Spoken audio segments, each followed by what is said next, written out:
You'll unlock this door with the key of attention. Beyond it, you'll find another dimension. A dimension of sight, a dimension of mind, a dimension of first-year journalism. A world of academics, sports, and extracurriculars. A land of shadow and sight, because we've turned off the lights. Welcome to the dimension of Titan Television.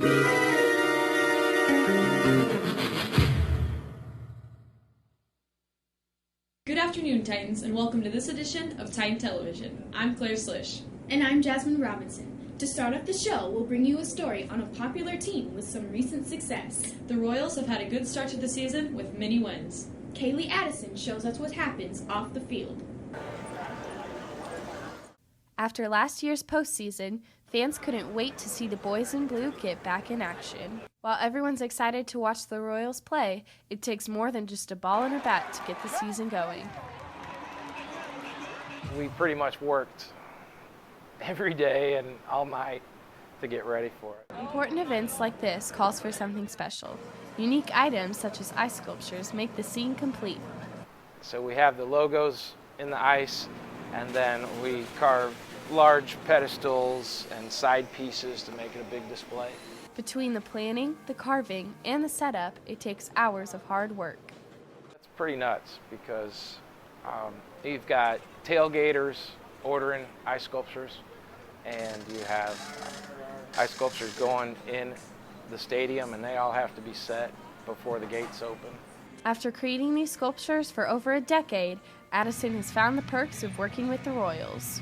Just to get a chance to see an inning or a play here and there in between our setups and breakdowns at the different events, that was awesome. If it weren't for what I do, I never would have, I don't think, had the opportunity to go. Next time you're at Kauffman, look for Addison's work around the stadium. Recently, UNICEF teamed up with the Gender Equality Club to give kids a chance for their voice to be heard. Here's Lauren Creek with the story. The UNICEF Club hosted the Spoken Word, a poetry slam contest held in the LMC. Students were able to express themselves through songs, monologues, the walls, the floor, the beds, and of course, poetry. Of lessons that the teacher is required to teach by the end of the term. I think it's important that every adolescent, every teenager feels like they have a voice, and they should be able to express whatever opinions, express what's going on with their lives. Not only is the spoken word a good way for students here to express themselves, but also a good way for UNICEF to promote their club. So UNICEF is an international organization that is a branch of the United Nations, and it stands for United Nations Children's Fund.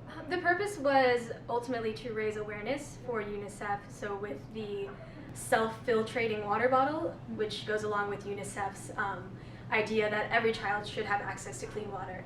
If you missed this year's Poetry Slam, don't worry. With photographer Allison Wilson, this is Lauren Creek reporting for Titan Television.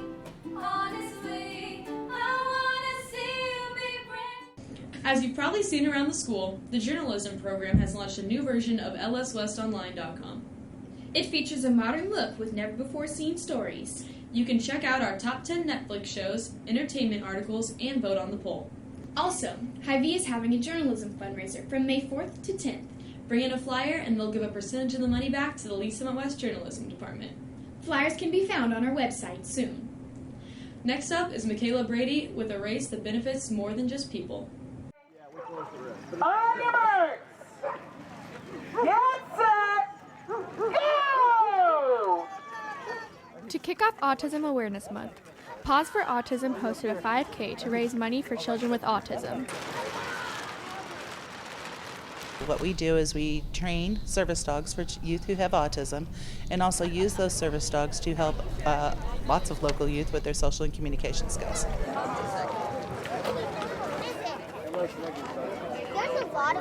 How the dogs help is that they recognize when the kids are getting overstimulated and redirect it before it becomes a meltdown. Weibel understands that each child with autism is different. Autism is a spectrum. Everything under the sun fits in that spectrum. It can be low functioning, it can be high functioning Asperger's. There are several ways to donate to Paws for Autism.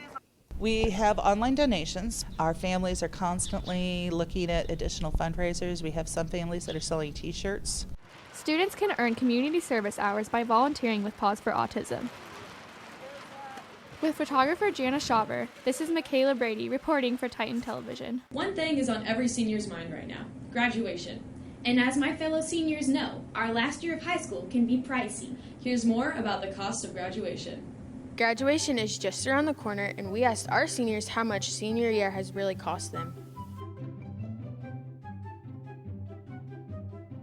Senior year is really expensive. There's a lot of unexpected costs like cap and gowns, grad party stuff, a lot of extra stuff for college.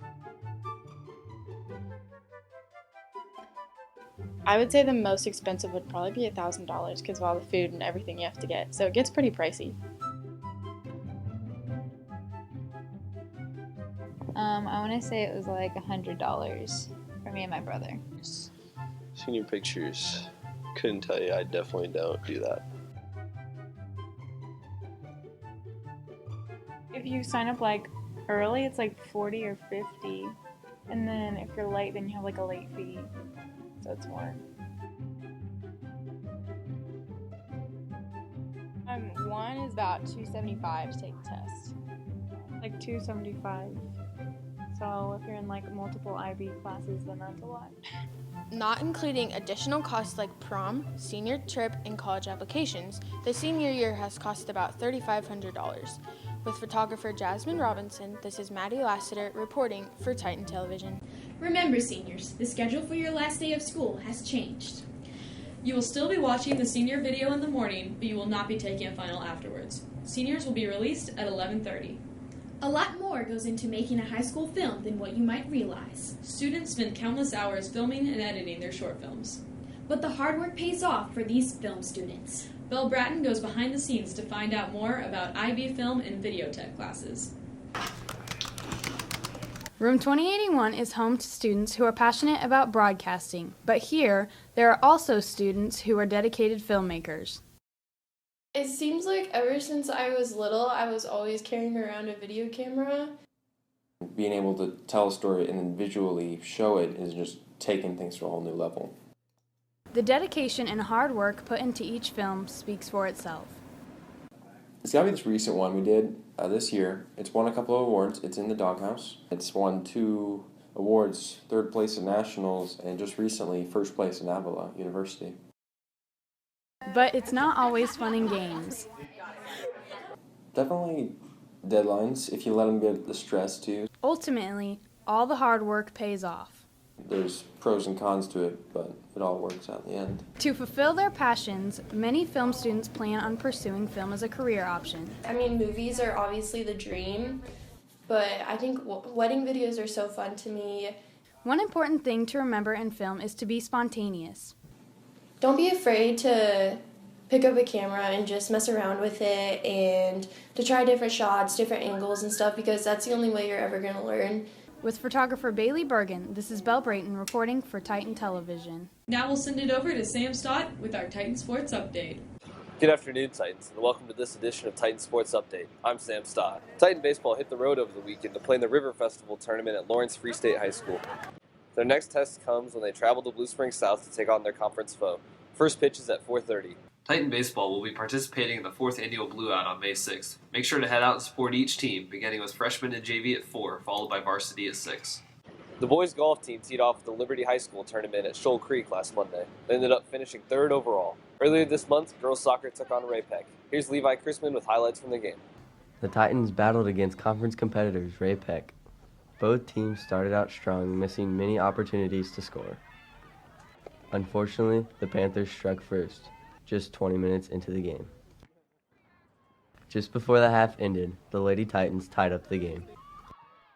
As the second half began, the Panthers got off to a fast start and scored another goal. With hard work from the Lady Titans, they came back to score 2 quick goals to hold the win. Freshman Cassie Newsom has more thoughts on the rest of the season. I think we definitely have a chance because every team that we're playing, it's not going to be easy, but they're all beatable games that we can win. The Lady Titans finished on top, winning 3-2. This is Levi Chrisman, reporting for Titan Television. Thanks, Levi. More recently, they went out to St. Teresa's Academy last Thursday, losing by a score of 5-2. Their next game is taking on conference rival Blue Springs South. I had the chance to sit down with one member of the team who's faced a lot of adversity on her road to varsity. Soccer is a passion for many people around the world, but one person in particular has taken that passion even further. I've been playing since I was 5 or 6 years old, and I first started playing in kindergarten. Ever since her father introduced her to the sport, her love hasn't stopped. It makes me happy. It puts me in a good mood. And I guess with like all the friends that you make along the process, they're always there to like support you. However, the game she loved would one day hurt her and keep her out of action for nearly 2 years. I was running and the girl was also running, and she like pushed me, I guess, and my knee went one way and my body went another way, and so I just heard this pop in my knee. Eager to come back after having a torn ACL, Bates recovered quickly, but unfortunately, disaster struck once again. The same thing happened, like my knee went one way and then my body went another way, and I had made the exact same sound, and I had my brace on. Even with many obstacles thrown her way, nothing could tear this freshman away from playing the game, even at the varsity level. I was shocked the first time because I didn't think like something like that could happen to me, but I kept asking myself like, why me? Like, why did I have to be injured? But I had to so I guess I just put that energy and just focus it on me getting better and trying to play again. Bates proved that even major injuries cannot stop a player from overcoming their biggest challenges. And I want to play for as long as I can, so if that's just through college or if it's after college. With photographer Ben Horlander, this is Sam Stott reporting for Titan Television. Last Monday, girls lacrosse took part in an overtime thriller against Lee Summit North. Unfortunately, the Broncos were able to come out with a 12-11 win. Girls and boys track will continue to prepare for conference competition next week. Finally, boys lacrosse came up with a win over St. Thomas Aquinas last Friday. Their next game is tomorrow night at Pembroke Hill. That's all we have for this edition of the Titan Sports Update. I'm Sam Stott. Now, back to you in the studio. The end of the school year is coming, and everyone's ready for summer. But sometimes you can forget how fun the school year is, too. Here's Anthony Cerna with your question of the week. I asked fellow Titans what their most memorable moment was this school year. Here's what they had to say. For me, it was watching my Skyrim character progress way further than Dante Hanks. It's just character. Well, there's several, and they all involve the daily discussions with Joshua Foster. Okay, so, the step team, that was my most memorable thing because I started like some good friends of mine. Yeah, shout out to Miss Manning and Kennedy and Jacoby and all them. My most memorable moment of the school year was when I won a free trip to Florida for DECA. Probably winning state in the sophomore baseball team. It was really just a great time with me and my friends, and shout out to Coach Miller for helping us get through that tough time. Probably winning Courtwoman King. This school year has been filled with many great memories. Reporting for Titan Television, this is Anthony Cerna. Late nights and tough tests always pay off in the end for these determined students. Malia Myers tells more about these students. Out of the 430 seniors in Lee Summit West's class of 2015, there are only 17 IB diploma candidates. To be an IB diploma candidate means you take all IB classes.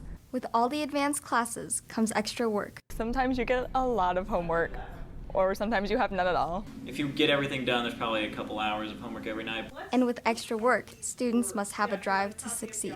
You have to be committed to it. If you're not committed, you're going to hate the program completely and not enjoy it. Despite the higher level learning, anyone can be an IB student. You don't have to be the smartest person in your class to be an IB diploma candidate. You really just have to have a good work ethic. The benefits of the program follow students to college. Many IB classes can earn students college credit. I just now feel a lot more prepared for college, and I've had some other friends who've gone on to tell me that college is a breeze now. It really gives you, a better perspective of how maybe post-high school education is going to be. Remaining positive makes the IB program more enjoyable. If you want it to be terrible, it might be terrible for you. But if you go into it with a good mindset, it'll be really awesome.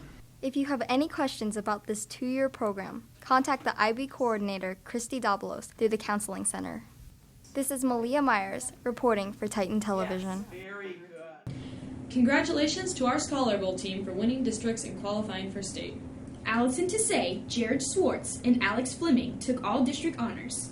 Another group at West has found some recent success. The music department received a 1 rating on all 4 large ensembles at the state festival. Also, good luck to the small ensembles and soloists who will be traveling to Columbia for their contest this Friday.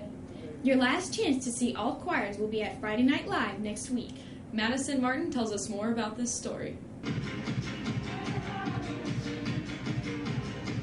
Friday Night Live is a variety show hosted by the Lee Summit West Choir Department. Students perform original songs, covers, and skits throughout the show.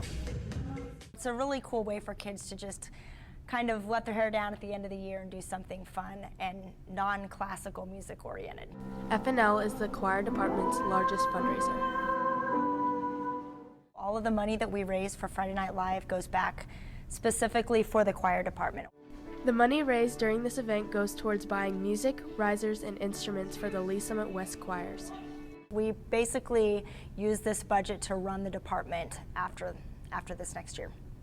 Friday Night Live will be held on May 8th at 7 o'clock in the PAC. Tickets range from $7 to $20 and can be purchased prior to the show or at the door. With photographer Amelia Bushick, this is Madison Martin reporting for Titan Television. Well, Titans, that's all we have for this edition of Titan Television. I'm Jasmine Robinson. And I'm Claire Slish. We'll see you on May 13th for the senior edition of Titan Television.